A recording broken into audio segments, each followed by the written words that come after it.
What would happen if there was a full-scale nuclear war between Russia and the United States? Based on non-classified data, the aftermath might go something like this. When one side launches nuclear missiles, the other side detects them and fires back before impact. U.S. submarine-launched ballistic missiles from west of Norway start striking Russia after about 10 minutes. And Russian ones from north of Canada start hitting the U.S. a few minutes later.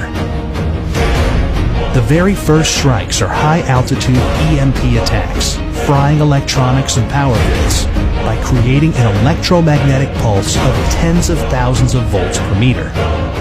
The next strikes target command and control, as well as nuclear launch facilities.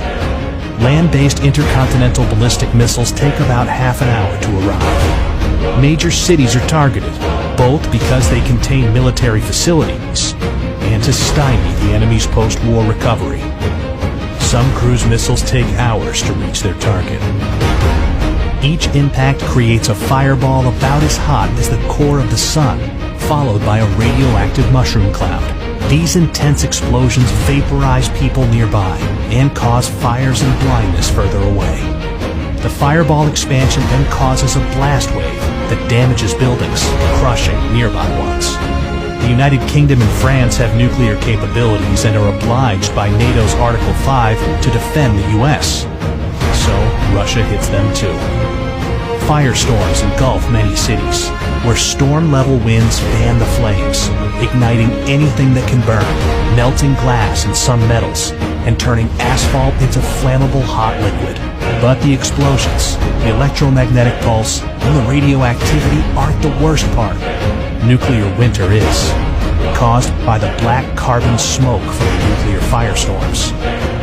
The Hiroshima atomic bomb caused such a firestorm, but today's hydrogen bombs are much more powerful. A large city like Moscow, with almost 50 times more people, can create much more smoke. And a firestorm sends plumes of black smoke up into the stratosphere, far above any rain clouds that would otherwise wash out the smoke. This black smoke gets heated by sunlight, lofting it like a hot air balloon for up to a decade. High-altitude jet streams are so fast that it takes only a few days for the smoke to spread across much of the northern hemisphere. In the meantime, Earth gets freezing cold, even during the summer, with farmland in Kansas cooling by about 20 degrees centigrade or 40 degrees Fahrenheit, and other regions cooling almost twice as much. A recent scientific paper estimates that over 5 billion people could starve to death, including around 99% of those in the United States, Europe, Russia, and China. We obviously don't know how many people will survive a nuclear war. But if it's even remotely as bad as scientists think, then it has no winners, merely losers.